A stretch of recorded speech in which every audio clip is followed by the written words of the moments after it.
I couldn't believe that they actually brought in an ex-professional footballer to do my screen test. You like for me? Again, and I was terrified.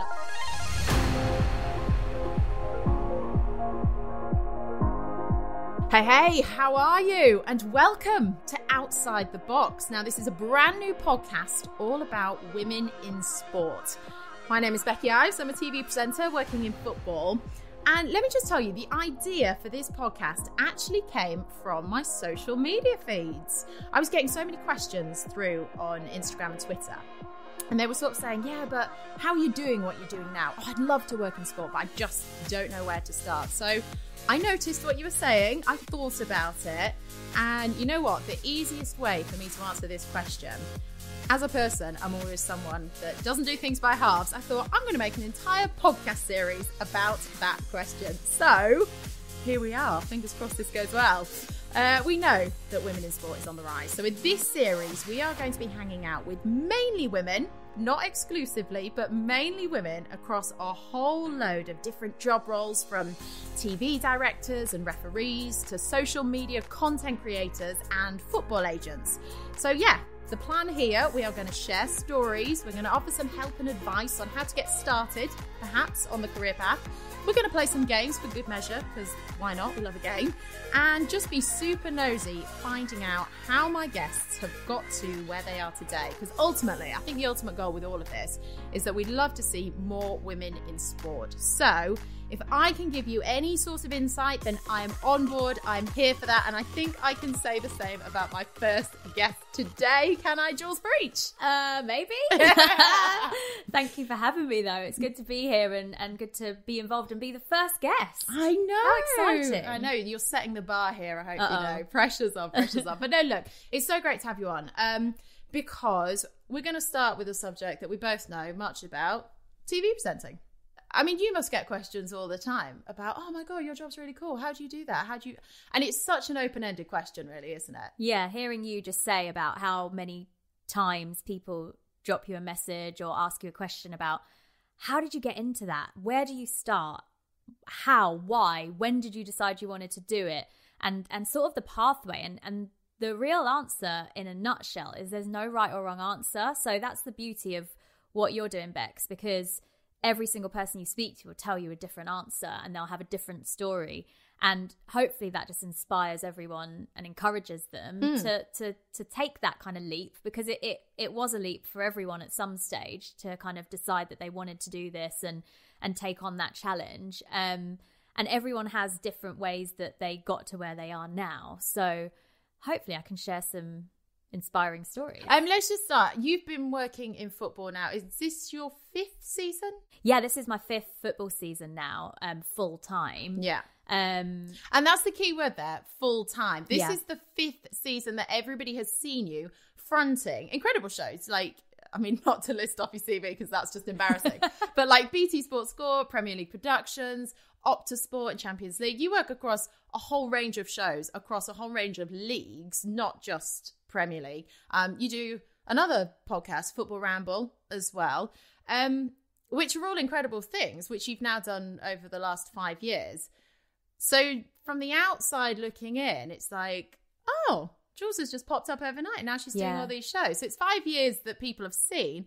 How many years has it been that people haven't seen? Well, this is crazy, because when you even saying 5 years, like, time has flown by. I can't believe it's my 5th full-time season in football and working on the Premier League. That just seems crazy when I think about it. And it's weird because you never really get a chance, because this industry is so fast-paced. But prior to that, I was working for about 4 years at my local radio station. About 2.5 to 3 of those years was working on the sports show on a Saturday. And prior to that was probably another 4 to 5 years of working as a presenter, but not in football. So really, if we're talking about from the first day I worked as a presenter, that started back in 2008. Right. So we're talking 12 years now. Which is phenomenal. And yet people will only think you've done the last 5. And it's like, no, it doesn't go back. Let's actually go back. And you make a really interesting point there. So you and I both are lucky enough now to work in football, which was the ultimate end goal. Yeah.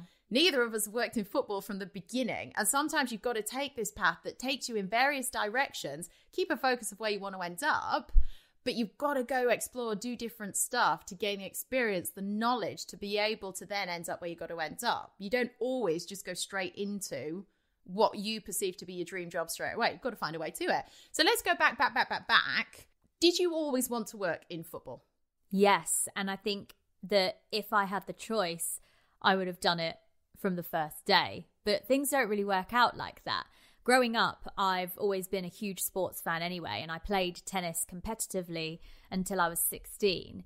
And when I was a teenager, well, actually, like if we go even further back than that, as a kid, when, you know, you always get asked by your parents or by, you know, family, friends, what do you want to be when you grow up? I wanted to be everything. Like, you name it, I wanted to be it. I went from wanting to become a vet to being a doctor. I want to be a pediatrician. I want to be a dancer. I want to be a singer. So you wanted to be good stuff. I just wanted to be a bus driver. That was literally my life ambition at 5 years old. I just wanted to be anything to do with animals or like saving lives at one stage. And then I basically realized when I got to school and was doing all the sciences that I was really crap and just not clever enough. So I was like, do you know what? I need to focus on the things that I'm good at. And I was quite shy as a teenager in a weird way, but I liked performing. I liked that kind of like having a stage or having a kind of thing to do that I was good at. And so I then started looking at TV presenters and was like, I'd quite like to be on telly. Like, I'd quite like to be a TV presenter.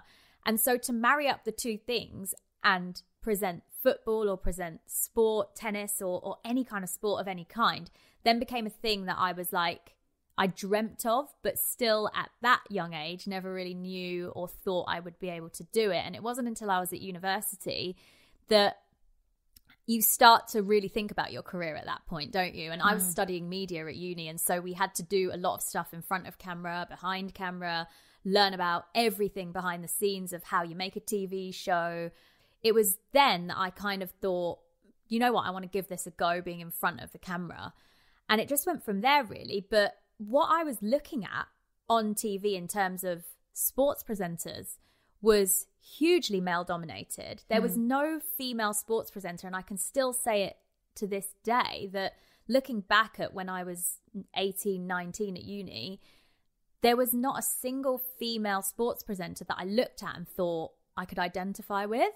So when you see that, was then your motivation to be, I want to be a female that somebody else can then eventually identify with? Or were you just thinking, well, I really want to do that, but I still don't really know how? And like, yeah, more the latter. Yeah. Like there wasn't really, there was never really a goal for me to be like, I want to be this person in the industry that people look up to. For me, it was just, I really want to do a job that I enjoy. For me, it was like, the one person I could sort of identify with was Sue Barker, because obviously of her tennis background and watching her every year present Wimbledon and stuff was such a big thing.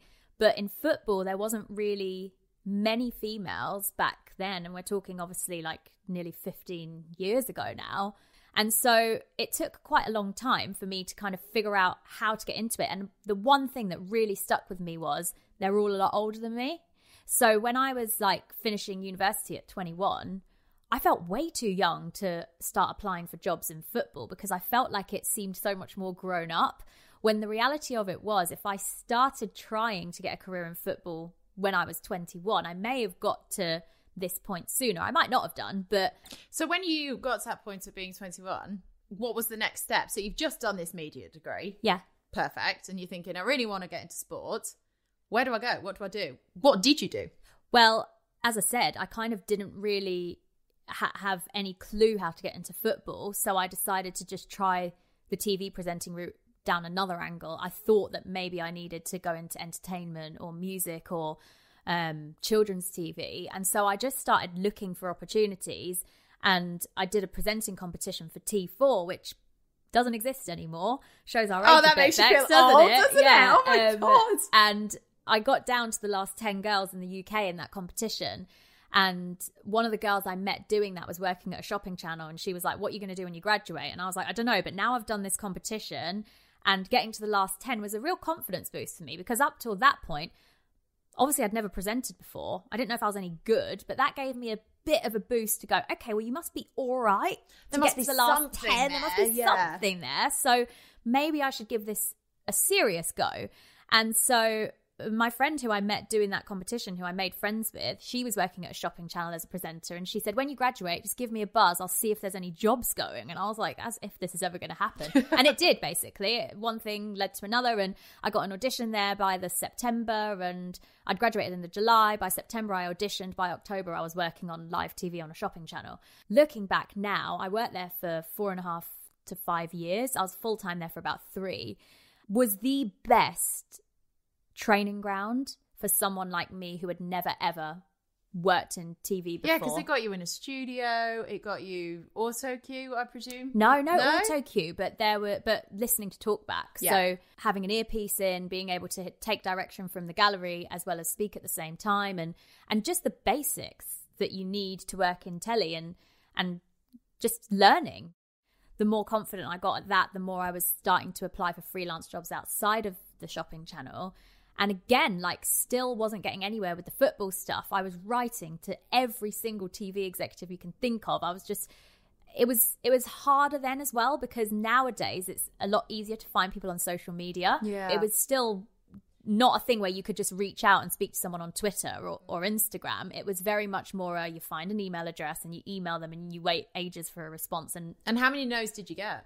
I mean, more so than no's, I just didn't get replies. Yeah. Like you might email 100 people and get 10 replies out of the 100, and 9 of them are no, and 1 of them's yes. And that's kind of how it works in the industry. You get, but that one makes all the 99 God, it really worth does. It really does. And even though that one might not get you anywhere, it kind of just gives you another kick to kind of go, okay, well, if one person's replied, then maybe the next person will. And it's networking as well. Yeah. You keep that address of that person that said a positive thing, don't you? And keep nagging them. Yeah. Until they give you a job. Literally. Oh, we've all been there. We've all been there. So moving forward, you've done the shopping channel, and then you progress on to... So then I was freelancing for a couple of different production companies and just making shows for online. Nothing like too interesting. I worked for Foxy Bingo for a couple of years. I on the side of doing the odd presenting jobs, because I wasn't working as a full-time presenter, because I left the shopping channel basically and decided to go part-time because it just freed up time so I could have other opportunities, because it's really hard to get opportunities unless you're available for them. So because I was full-time at the shopping channel, I had no spare time to go and do other stuff when I was asked to do it or when I had the odd opportunity. So it meant that I needed to go part-time in order to free up my diary so I could actually do little other jobs that I thought... Which is weird, isn't it? Yeah. Mentally, to be like, and financially I need to, too. Yes, I need to pull back to go forward. Yeah, and that was the thing. So I was doing odd jobs here and there just to kind of keep the money coming in. So I was doing a lot of promo work, and it was actually through a promotional agency who knew that I was also a presenter on the side that said to me, can you go to the Stella McCartney flagship store? She's doing a partnership with Adidas of some new yoga like clothing. And you were literally like, don't tell me anymore, I'm there. Absolutely. So they asked me to do the launch of this Adidas Stella McCartney partnership, and I thought this is the best thing ever. And because also I was so desperate to work in sport, this for me was like the first sporty thing. Like, if we're clutching at straws here, I was like, this is sports related in a way, that I was doing. So I was like, great. That was my first little sports thing on my CV is, I've done the launch for the Stella McCartney Adidas partnership. Which sounds incredible. Sounds amazing, doesn't it? And I just ate all the free food and drinks. That was the best day ever. What we're here for. But yeah, so it is funny because there are lots of little things like that I was doing on the side. And then I went into my local radio station where I'd actually done some work experience when I was at uni, and just said to them, are there any opportunities? I really want to present the sports show, but I know you've got someone that does it, but I'm happy to basically stick around and work my way up. And so they offered me 1 day a week, kind of work experience type stuff, just working around the office, making cups of tea. And bearing in mind, I'd already worked as a full-time presenter and had been doing lots of other presenting on the side and stuff for kind of 5 years by that point. This was like a real kind of, it was definitely a moment in my career which shaped everything that's happened now. Because if I hadn't done that and decided to actually go, do you know what? It doesn't matter that you've got all this presenting experience. Maybe you need to do this in order to get your foot in the door. Yeah. And that's what I did. So from doing that, eventually after about a year of being work experience girl again, an opening came up on a sports show and I then presented that, and that's kind of where my sports and my football career began. Well, that's where it catapulted you from, really, wasn't it? It all started from there. But amazing